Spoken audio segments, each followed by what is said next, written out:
So isang mapagpalang gabi po sa ating lahat. Muli ako si Mieta Sebastian and welcome to our daily devotion with Pastor Russell Ocampo. And today this is the new series which is The Coming Prince, and our scripture is all about Isaiah chapter 9 verse 6 to 7.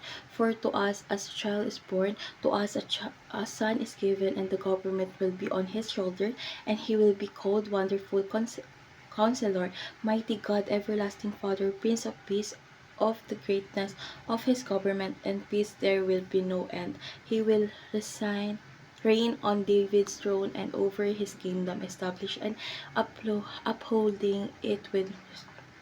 So, tungkol saan nga ba tong verse na ito? So, ang verse na ito ay tungkol sa isang propesiya tungkol sa pagdating ni Kristo bilang hari at tagapagpamahala ng lahat. So, inihahayag nito ang kanyang mga walang hanggang kaharian, puno ng kapayapaan, hustisya at katwiran. So, ang pamamahala ni Kristo ay nagsimula sa kanyang kapanganakan at patuloy na lumalawak sa buong mundo at nagtuturo sa atin na ang kanyang impluwensya ay walang hanggan. So, dadako tayo sa teaching. So, nang si Jesus ay sinilang, nagsimula yung kanyang pamamahala bilang hari ng mga hari.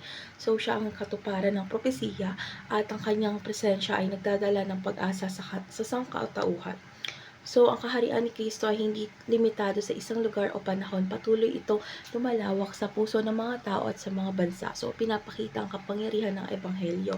So, ang pamamahala ni Kristo ay puno ng kapayapaan, hustisya at katwiran na wala siyang hangganan, at ang kanyang layunin ay gabayan ang mga bansa patungo sa kanyang mga perpektong plano.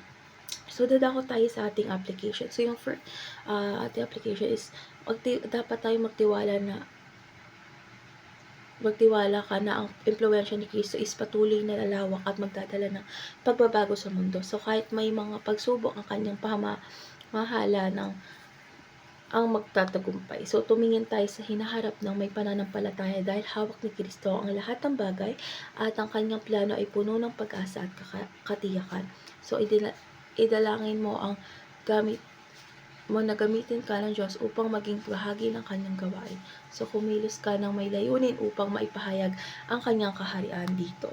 So, ngayon dadako tayo sa ating discussion. How does the knowledge that Christ's government increases shape your perspective on the future? So, yung kaalaman na ang kaharian ni Kristo ay patuloy na lumalago ay nagbibigay ng pag-asa at katiyakan na ang kasamaan ay hindi magtatagumpay, at makikita natin ang hinaharap bilang isang pagkakataon upang maging bahagi ng kanyang layunin at gawain. So, higit sa lahat, nagbibigay ito ng lakas sa loob upang magtiwala na ang hustisya at kapayapaan at katwiran ay mananaig.